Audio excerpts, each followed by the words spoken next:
Retten har under hensyn til sagens hele grove karakter og betydelige omfang, samt til, at fængslede efter det foreliggende er gået op i sin gerning med iver, interesse og selvstændigt initiativ, og ikke synes at have noget at angre, fundet ham kvalificeret til dødsstraf.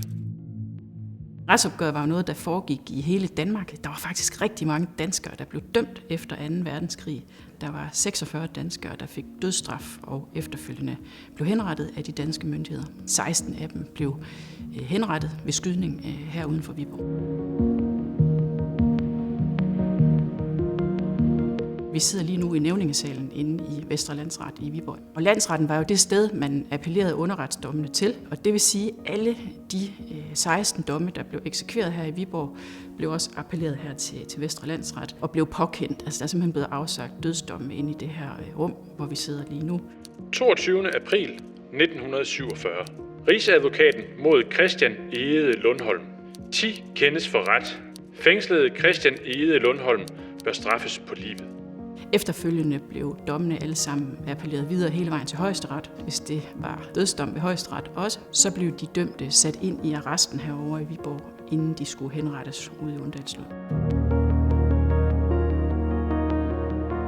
Ude i en skov lige her uden for Viborg har der været et stort tysk militærområde under krigen, og man specialdesigner simpelthen en henrettelsesplads. Der er en arkitekt fra Justitsministeriet, som gør et meget, meget stort og detaljeret teknisk arbejde ud af at få konstrueret den helt rigtige henrettelsesplads. Der er 2 låger ind, en pigtrådslåge og en trædør. Så er der en trappe ned, og når man kommer ned ad trappen, står der et skur, og det kan åbnes. Og når det så er åbent, er der 2 tværgående bjælker, som man sætter den dømtes arme hen over, og så kan man ellers binde vedkommende inde på den der væg, der er inde i skuret. Overfor det står henrettelsespeletonen, hvor de 10 politifolk, der affyrede skuddene, stod, og så affyrede de 10 skud samtidigt, sådan at der ikke var en af dem, der var bødlen, men at det var en samlet gruppe.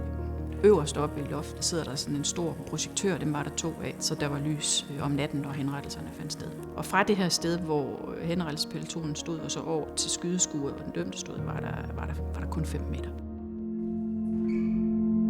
Der er altid skurke og helte i enhver fortælling. Og dem, der blev henrettet, var selvfølgelig nogle af de største skurke i den her historie. En del af dem var drabsmænd, altså havde simpelthen drab direkte på samvittigheden. Og så var der også en stor gruppe af dem, som havde begået voldelige forhør eller voldelige arrestationer mod danskere under besættelsen.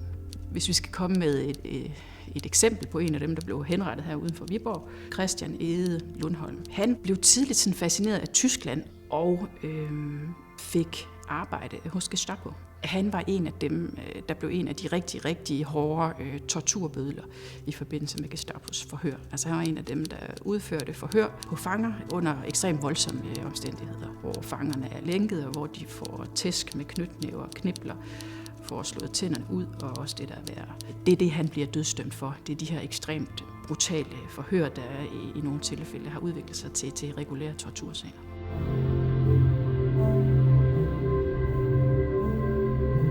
Det er en lampe, som har siddet over i en af cellerne, hvor de dødsdømte tilbragte deres allersidste døgn. Og vi ved, at lyset brændte døgnet rundt i cellerne, så den der lampe er jo det sidste lys, de her personer har set, inden de blev kørt ud til henrettelsespladsen. De 2 cellevinduer, dødscellevinduerne, hvis vi skal kalde dem det, er synligt fra fortorvet mange steder i Viborg. Og de var jo omgivet med meget stor hemmelighed, de her henrettelser. Det var ikke noget, man talte om. Men i Viborg var der jo nogen efterhånden, der fik mistanke om, hvad der foregik. Og der blev det efterhånden en offentlig hemmelighed, fordi man kunne se, at der var tændt lys. Fordi den der lampe, som vi har i vores samling, fordi den brændte, så var der altså en henrettelse under opsejling. Retsopgøret er jo historien om skurkene. Vi kan rigtig godt lide at tale om heltene, vi kan rigtig godt lide at tale om modstandsfolkene, og det synes jeg også bare, vi skal blive ved med, fordi der var rigtig mange, der lagde en meget stor personlig indsats for, at vi skulle blive fri for tyskerne.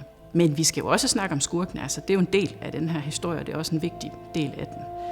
Så vi skal huske at få begge sider af historien med, og historien om skurkene, om dem, der trådte forkert eller var på den forkerte side, den er også vigtig for at få det samlede billede med.